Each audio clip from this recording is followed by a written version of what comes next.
everyone. Welcome to our webinar. Thank you very much for joining us here today.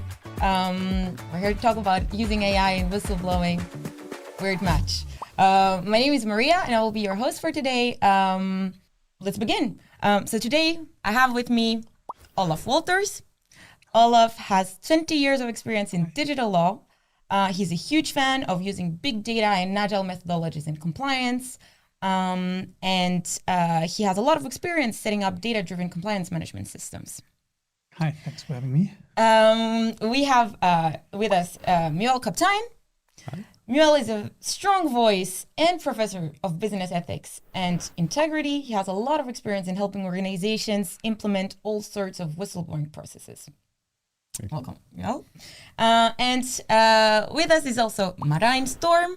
Marijn is a privacy lawyer who specializes in new technologies with a lot of experience with AI projects in various sectors. He's very intrigued by how AI can be used to enhance human abilities instead of trying to replace them. This is going to be a very interesting discussion. Thank you all very much for being here. Let's get started.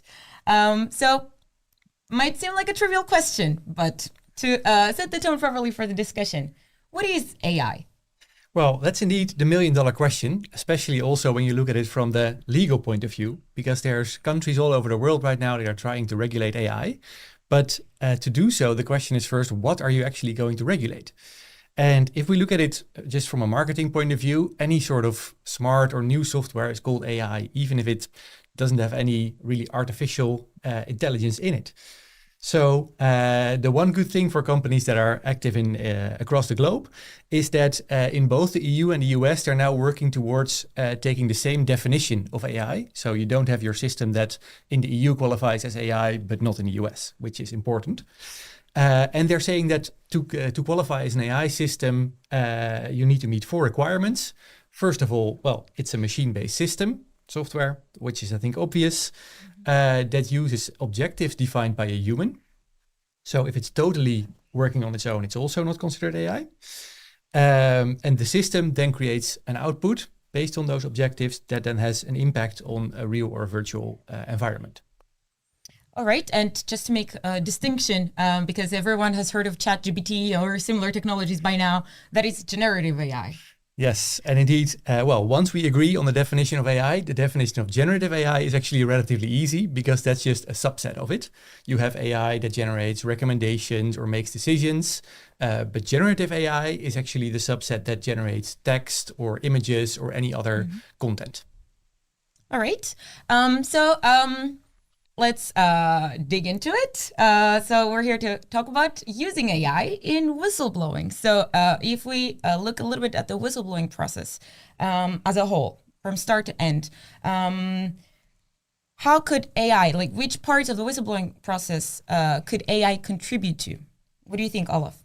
Well, I think it could contribute to all phases of whistleblowing, actually. Incoming messages could be supported by AI technology, figuring out the right information and helping the messenger to raise all concerns. We need to process the task actually, and then of course processing the message in the company and the compliance department could be also assisted and supported by AI technology, finding the right department, for instance, and doing a quick analysis on whether the concern has raised to the right channel actually. So I would consider it in every phase of the compliance whistleblowing process. Yeah, and even in the decision-making process. So when you have analyzed all the data and conducted all the interviews, so based on that, how to refer that to, say, prevailing norms, rules, and coming up with a conclusion and also recommendations, and even for the aftercare. So AI presents many benefits for the whole phase for all phases in whistleblowing process. Yeah. So we have on one hand the communication part, first exchange with a reporter, where AI could contribute to, and then we have the case management or case handling and the steps that follow, right? Yeah. And we see contributions in all of those stages in different ways, but still contributions.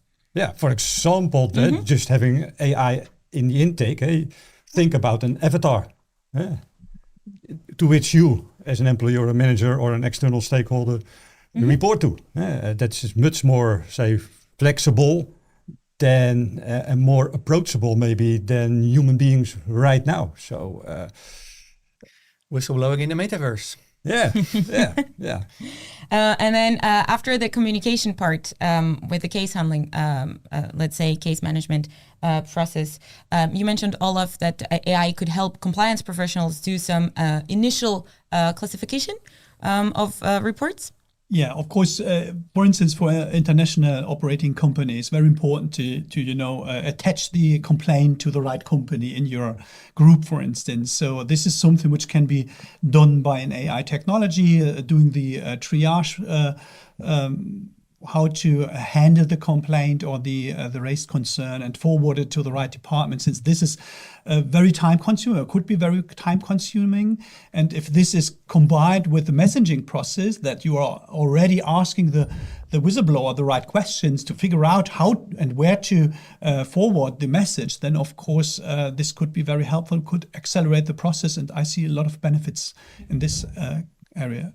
Yeah. For example, I think many compliance officers handling now, say, reports use a script written out on paper or on the screen, and AI can be much more flexible and self-learning also. So based on the answers a reporter gives, the AI provide you with, say, the follow-up question. So because the intake is always very important, that you ask the right questions, that you have the right information based on which you can decide how to handle the case in the rest of the process. And if you have the right information, and then there's a case coming in and requires investigation, how could AI contribute to doing a better investigation in the process? What do you think? Yeah, many whistleblowing cases contain require a lot of data. So a lot of data needs to be handled, and AI can be very helpful in handling huge amount of data. For example, all kinds of emails, of all kinds of financial data or whatever. And AI can be very helpful to look for inconsistencies, outliers, anomalies, etc. So AI can be very efficient to look for, say, inconsistencies in the data that is available. Or, for example, also when you have conducted a lot of interviews for handling your case, AI can be also very helpful to analyze those interviews reports. And also as a privacy protective measure, if someone's looking for a specific set of your emails, I think most of us will agree that you'd rather have an automated system take them out than have someone from the compliance team go through your mailbox and also see your notes that you sent to the doctor.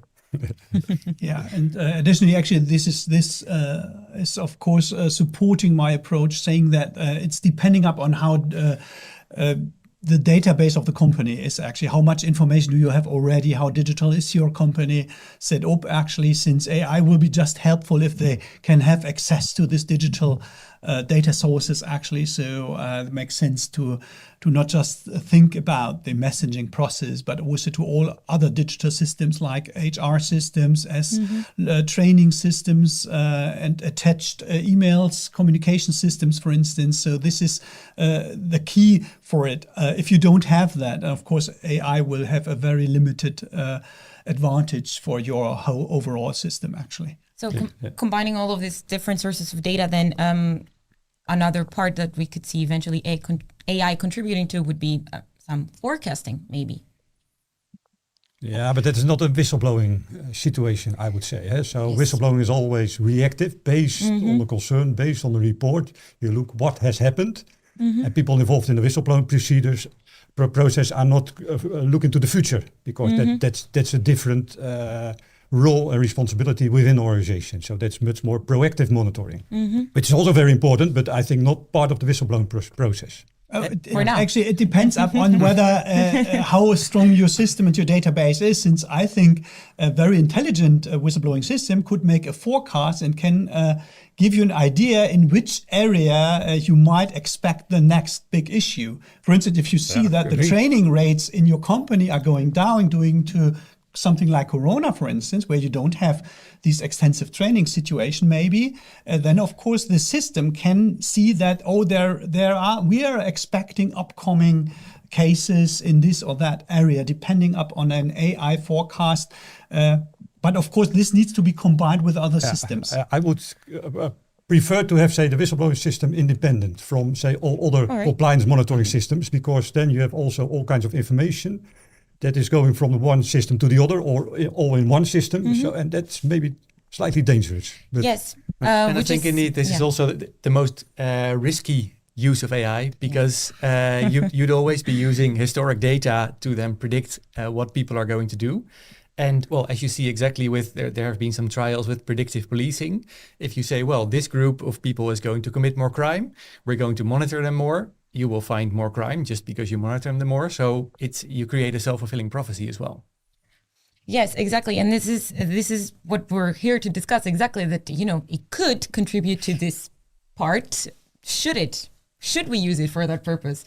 If we go back to the initial crucial communication part of the whistleblowing procedure, do you think that AI integrations will increase the likelihood of people speaking up, or can this maybe have the opposite effect? What do you think, Muel? Yes, I think I'm a strong believer of that, because we are increasingly used to use, say, chatbot and etc. to raise concerns, to have conversations, and etc. So we already do that among many organizations towards our communication with, for example, our customers and clients. But I think nowadays we should also give, say, employees the option to have, say, to report by, say, AI or chatbot or whatever, but also doing it by email or doing it in another online version, or even having a personal meeting with someone to raise their concerns. And especially in those cases where people are, say, the victim of misconduct, for example, sexual harassment, well, I think they are more looking for someone who listens to them carefully, patiently, and empathetically, than instead of, say, a chatbot or whatever who is not that empathetic, I'm afraid, yet. Yes, and I can actually see that people are voting on the same question, and it looks like most of the people would agree with Muel that it will help speaking up, and then another big part, just say it depends.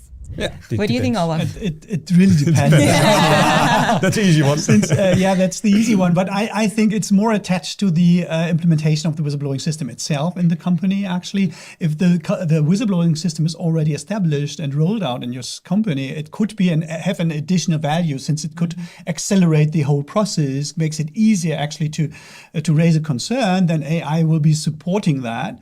But of course, if you don't have a speak-up culture in your company, and the whistleblowing system is not known to everyone, to the company, then of course it might be difficult actually to promote it solely, saying that now we have AI and everything is going fine. I don't think like that. I think it's really dependent on your company culture with respect to speaking up, and compliance a big concern. And so it's more attached to company communication culture, I think. Yeah, and I think, sorry. Yeah, no, I would say that is to maintain the trust within your organization. I think it's great to have both options, as long as it's always clear to someone, whether they are communicating with a human or with an AI or with a chatbot, but that it's not indeed that it's someone who was the victim of sexual harassment, really needed to talk to a person and thought they were, and then after a while figure out that they're actually not. It was an avatar. Exactly. I think that's the worst case scenario. And it depends also, of course, on the quality of the AI. So when you have a low, bad quality AI, that will not help you to have people having trust in the whistleblowing process. And if we're going back to the whistleblowing part, if we're talking about AI collecting information, additional information from a reporter in order to make a case, right? Then AI will eventually be able to classify an incoming message. Is this serious enough? Is it a case? Is it not a case?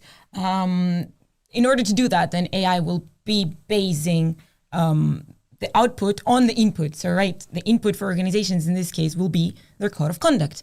But then if we have AI judge what is misconduct and what is not, wouldn't that be a limitation for organizations? What would happen in terms of, learning and improving our code of conduct? Just because something is not in the code of conduct yet doesn't mean that it's ethical.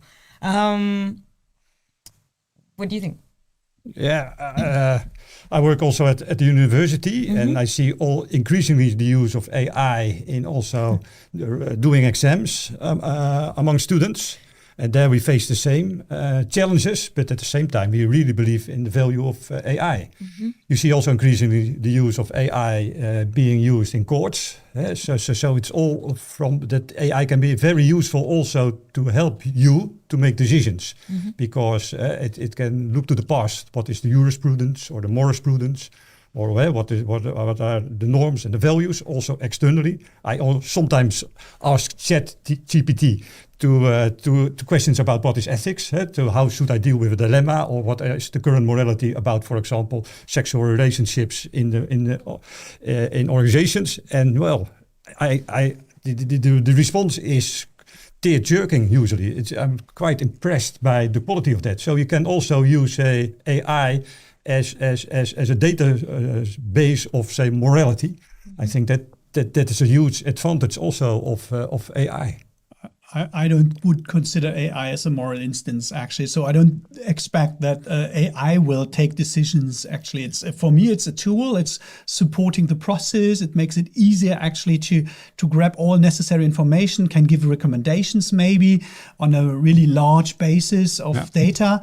But the final decision has been taken by a human being, from my point of view, actually. Even in the compliance process, it's very important actually to have a final view there. But of course, the decision can be better using AI technology, since you might have a really broader basis on decision-making processes, actually. So I would see the future there, not that the AI will figure out whether this is a compliance case or not, or this is misconduct or not. This has been looked after by a human being. So that's a good news for all compliance officers out there, and all others. You will not be replaced by an AI. Yeah. Well, I mean, also from a legal point of view, if you have the AI making decisions, you're in a whole other legal ballpark. If you just have it improving the way that humans make decisions, that's doable. Having it fully automated, you run into many issues. And I think as a society, we're also not ready for it, which, I mean, Muel mentioned the courts using it. I think there's a reason they use it on the admin side and not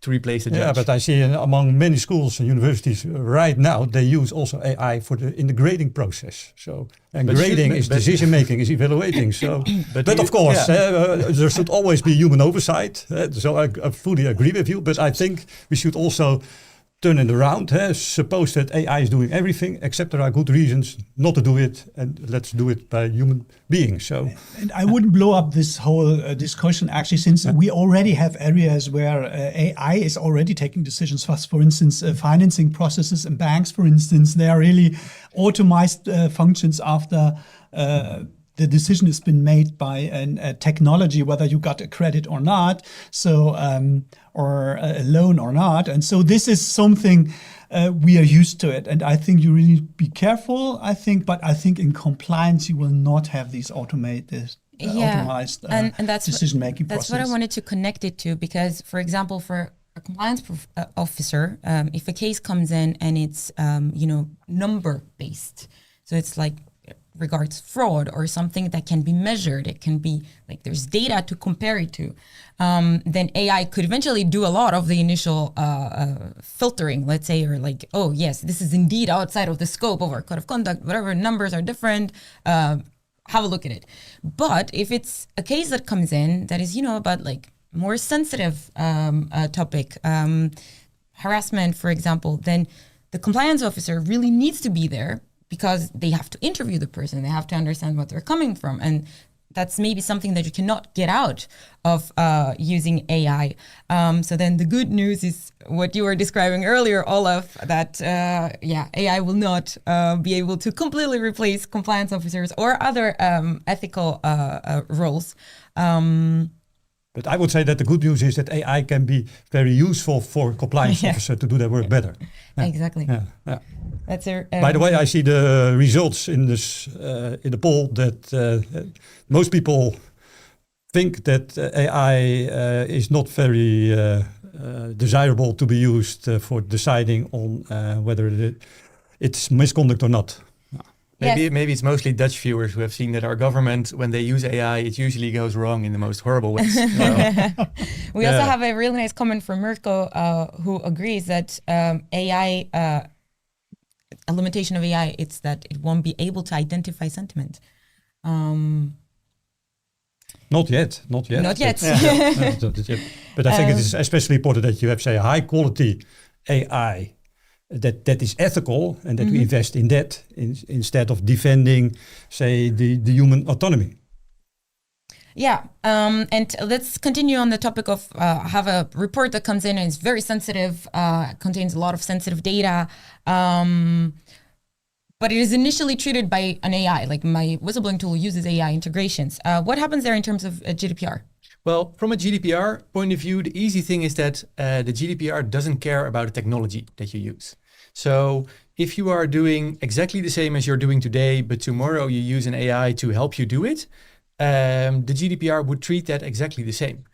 It would become different when tomorrow you start having the AI make decisions, and where today a human does it. That's a different ballpark. But in general, if you don't change anything in the process that you use the data for, the requirements will stay the same. But what I think is really important here to realize for anyone who uses AI is that many times when you use an AI tool, especially the cheap ones or the free ones, you actually pay with your data. So when you put data through it, it's not only used for what you want to use it for, but you are also, in the terms and conditions, allowing the provider of that tool to use the data to improve their own tool or develop new AI things. And those are all new purposes that in the GDPR, require a new basis. Yeah. All right. So to act a little bit as a devil's advocate here. Let's say a company is using AI for the initial stages of the communication cycle with the employee. Do, in your opinion, employees need to know that they are talking to an AI and not a real human? Because if the purpose of me using a whistleblowing solution is to find a solution to my problem, and if an AI can help me do that, then does it really matter who helps me in the end?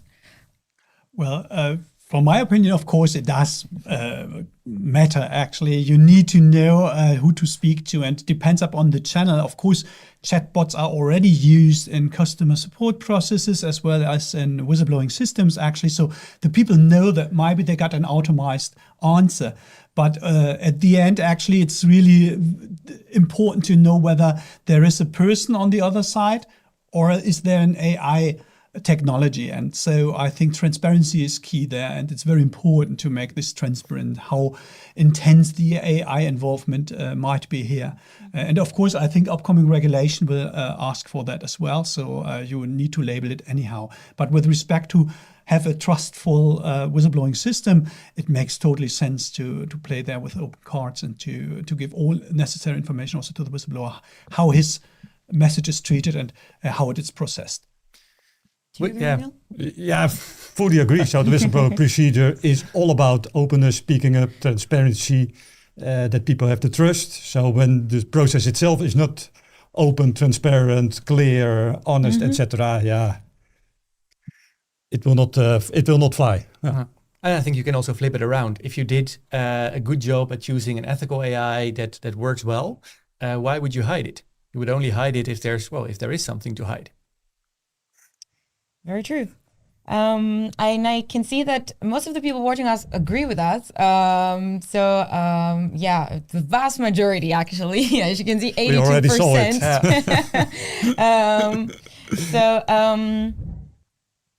There's a question coming in from Luis. Luis wants to know if anyone has already seen real life practical examples of AI being used in speak-up processes, and if those were successful or not. Actually, beside the chatbots, I've seen technology where you are communicating to a chatbot. A chatbot means in this case actually that you're not writing a message, but you're interacting in a Q&A session to figure out that you give all necessary information to process the issue in the whistleblowing system. I've seen that as a chatbot, but through AI saying that an automized process in analyzing the data and forwarding it to a different department or to make a triage on that. I haven't seen that. No, me neither. I think there are many forms of AI that you could probably, with relatively limited changes, apply here as well. For example, in the hiring context, ranking resumes according to your own standards are very widely available already. If you would want to, you could, I think, apply the same to whistleblowing reports.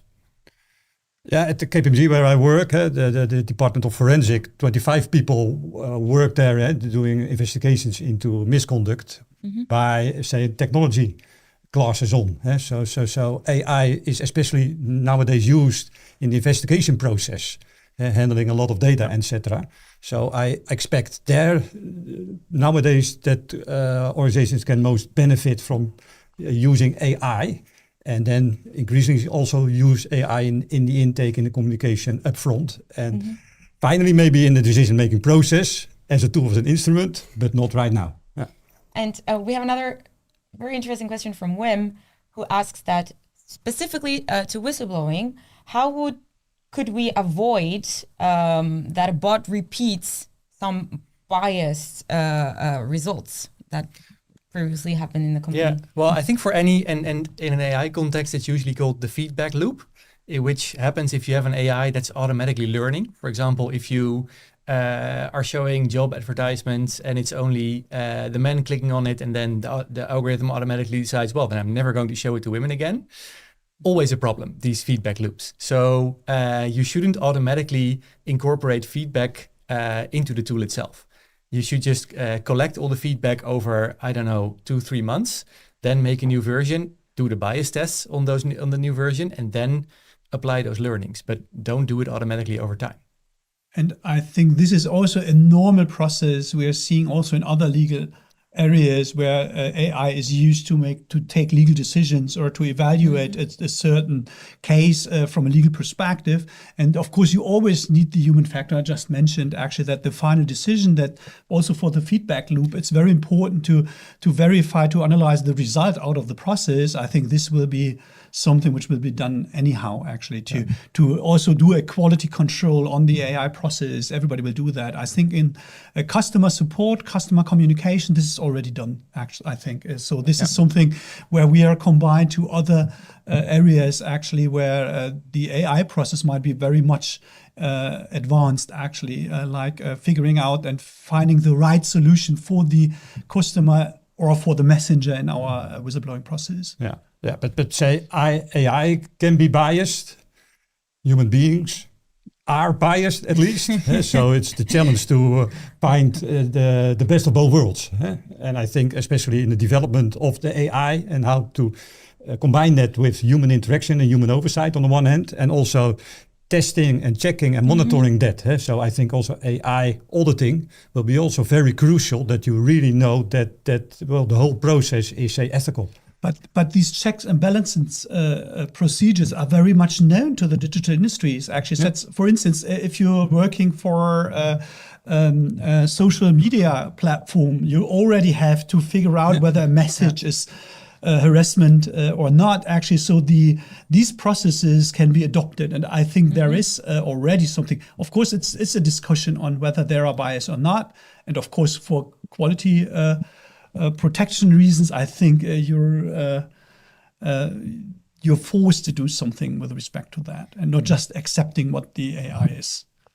Yeah, and if we consider little like all the requirements and the best practices that exist around, implementing whistleblowing tools, there's always a discussion about like 3 main values, and that is always trust, impartiality, and protection.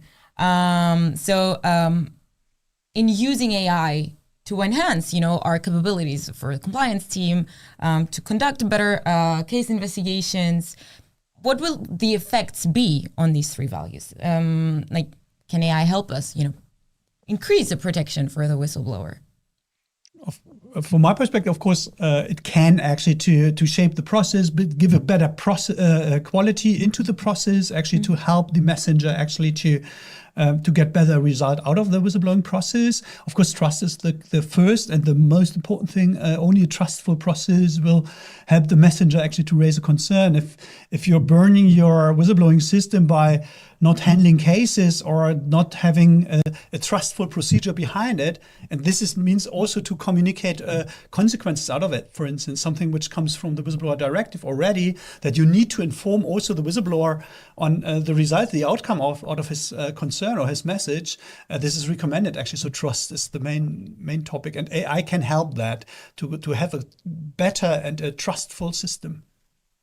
And I was actually, I found a research done by Forrester a few years ago, which said that 1 in 5 leaders, they would not implement AI-based solutions if that would threaten employee trust. 1 in 5. If you turn it around, it means that 4 out of 5 leaders would actually do it. But then the question is, how can we use AI to increase feelings of trust, or like to build better trust with employees?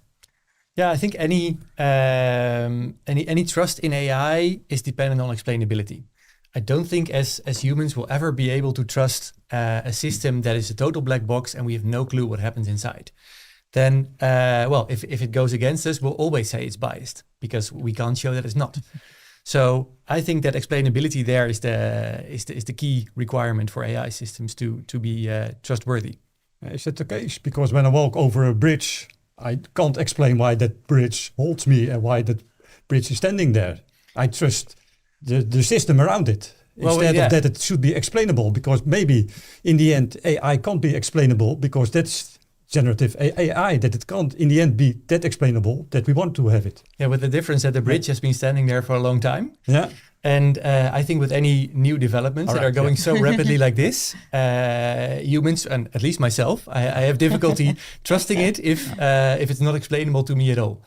And what you said, the bridge has been there for a long time, so trust has been established, right? Yeah. So let's go for established trust. Yeah. We've mentioned already the upcoming regulation on using AI in your company. What are some other requirements that could maybe affect whistleblowing? Yeah, so there's an upcoming EU law on AI, and it's important to understand that it has sort of a risk-based approach in which it bans sort of the way too risky AI systems, but then below it there's the category where the brunt of all of the requirements will apply, which is called the high-risk AI. Now, there's many sectors where it will be really, a small part of you will maybe high risk and others may not be. But the HR context is covered so broadly that essentially anything you do with HR, with AI in relation to HR or in relation to employees will be considered high risk, which has some consequences. For example, that you have to do bias testing and monitoring, which means that you actually have to be able to show that it's not biased, contrary to what it's now, that it's often that you, somebody else has to show that it's biased. So that's a big difference. And explainability as well. You don't have to be able to show the entire source code of the application, but you will have to be able to explain sort of in layman's terms how it works on a high level. Yeah. All right, so there is some promising information in there, and I was just looking at the poll that says, I think this is the poll that divided people the most, if they would still implement AI solutions despite employee trust, and you can see that most people are like not sure, but then good to also see that 40% they wouldn't do it because employee trust comes first. But I think this reflects the situation we have out there, that whether you trust your employer or not, actually. So it's a company culture issue, actually, how intensively you're using that. It's also the same figures you see if you trust people in home office or not doing proper work or something.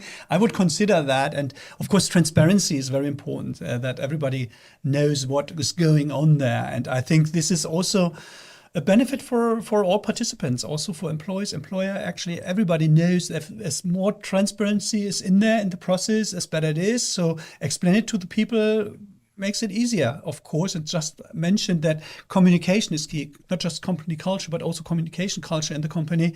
Play with open cards, tell everyone what's going on here in the company. And then, of course, you have these trust. And so, trust has to be earned. If you have burned it, Yeah, Sure, but I would say in the end, it starts with, say, high quality AI. When you have a low quality AI, you can be transparent and explainable, etc., and communicate it. But it remains low quality, and so I hope that part of the respondents are not confident in using AI because the technology has not at the standard we would like to have it. So I think the investment in having good ethical AI technologies is most important.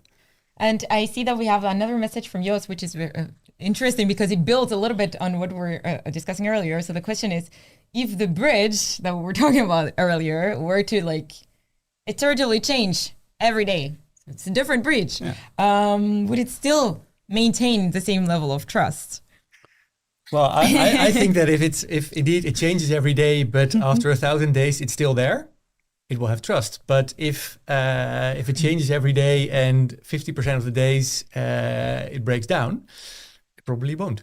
Yeah, but I would say trust is based on, say, the system. So who builds the trust, who supervises the trust, who monitors the trust. So I think it's especially relates to AI regarding whistleblowing. Who builds the AI in whistleblowing, who monitors the AI, who works with it. I think that's also important next to, say, the technology or the bridge itself. I don't know whether this example is really right, since AI doesn't mean that everything is changing constantly. As much as I see it, the current tools I see actually is more that it's of course doing the good thing better, even better. So having more data, having more information, and to have a broader view on something. It's not like in compliance saying that the AI takes now this decision and tomorrow a totally different. It's not working like that. AI is a tool. It's a software. It's a technology. It's a software tool. Nothing more than that. I don't think that this will be the future. That of course the bridge is changing every day. It's not AI actually. I understand it. But in the future, if we time travel to what maybe sounds like science fiction right now, but we know how this is how the world works. Let's say we're take a factory, a manufacturer as an example, where you have bot colleagues, right? The production process is automated to a certain extent. So what if one of your bot colleagues decides that this is an unsafe environment and I need to raise an alarm? It could, on one hand, be very helpful. Let's say you have an alert that says, okay, this part of the factory is dangerous for humans to walk there. Stay out. But on the other hand, so the question is twofold. So is it still considered whistleblowing if it's automated to this extent? And the second would be, what would be the effect on actual whistleblowers that have concerns to share? Yeah, I would think it's not whistleblowing anymore. It's more a comprehensive 24/7 monitoring project. Yes, bot reporting. Yeah. It's more a security system and automated risk alarm system. Actually, we know that kind of technology in IT security, in data protection, for instance, we already have technologies which are raising concern, but it's not whistleblowing like we understand it. I think to raise a real human concern, it's about whistleblowing, and this is a very important information source, one of the main sources we have in compliance from my point of view. All other sources are also important. Monitoring is important, but whistleblowing can't be, replaced by an automized whistleblower or something. Yes. I wouldn't consider it like that. Yeah, because the definition of whistleblowing is that the whistleblower perceives barriers to report the incident to the people involved. Yeah. And a bot colleague doesn't experience barriers. Yeah. Exactly.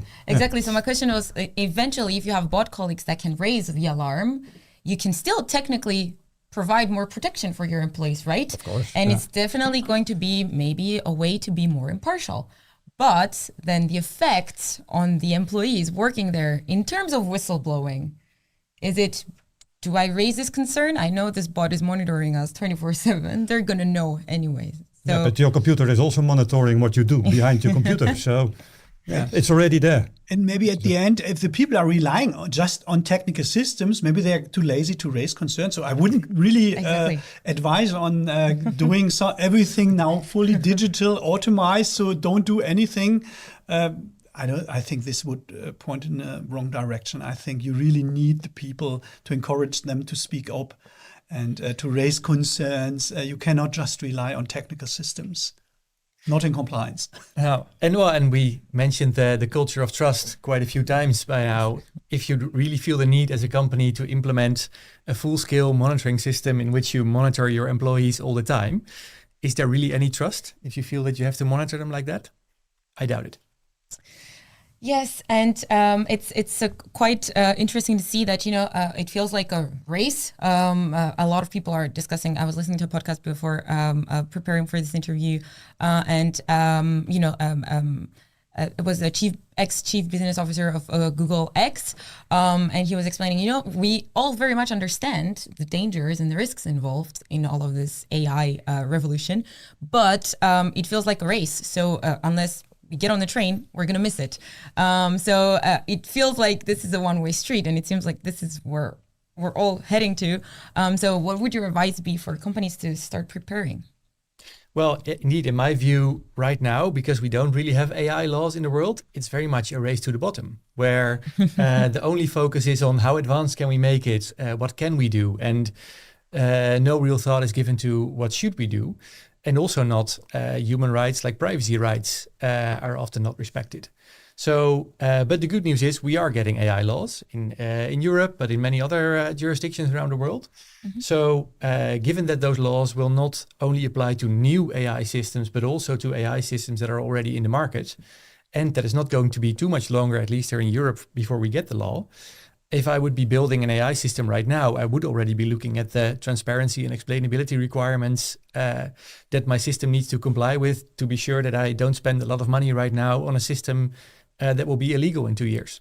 And many organizations already have, developed, a specific code of conduct for themselves for AI ethics. So self-regulation is also an important way to build up trust and to be more optimistic. Actually, I think AI will enhance the whole compliance community. Actually, since I think that in the future, since compliance is very human resource consuming, actually, I think that smaller and mid-sized companies will have the opportunity to implement a data-driven compliance management system using AI technology that you can run compliance with 2 or 3 people on a certain level and giving more trust to it. So there is a big opportunity also for smaller companies to do compliance work. At the moment, probably they don't have the resources. And you should point at that, look into this, since I see a lot of advantages there, actually, that compliance will be more normal also in small size companies.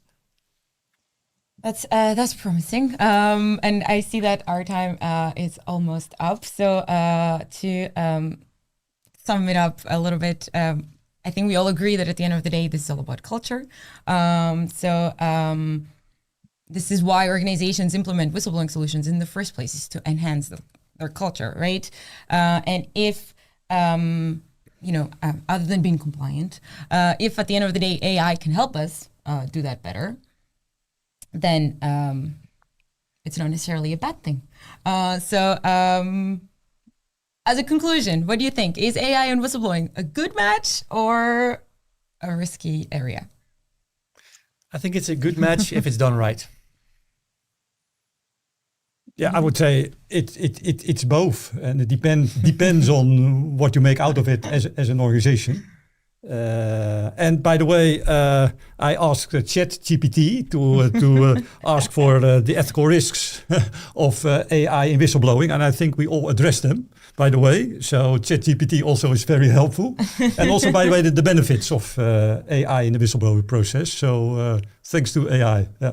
I think it's not a real question, since there will be always something in the whistleblowing process with respect to AI, and how intensive you're using this technology depends upon how the technology is shaped, how you implement it, and what you want to do with it. And so I'm very optimistic, actually, that will play an important role in all compliance management systems, as well as in the whistleblowing technologies. So I will take all of that as maybe. So unfortunately, we're running out of time. So thank you all very much for attending. Special thank you to you for being here with us. We hope that you enjoyed your time with us and that you've gained some information from the session.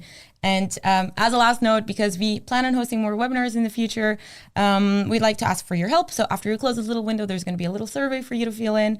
And of course, if you still have any questions, you'd like to discuss the topic a little bit more, feel free to reach out to us. You'll receive an email with some information on us after this webinar. For now, I wish you all to have a lovely day. And see you soon. Bye.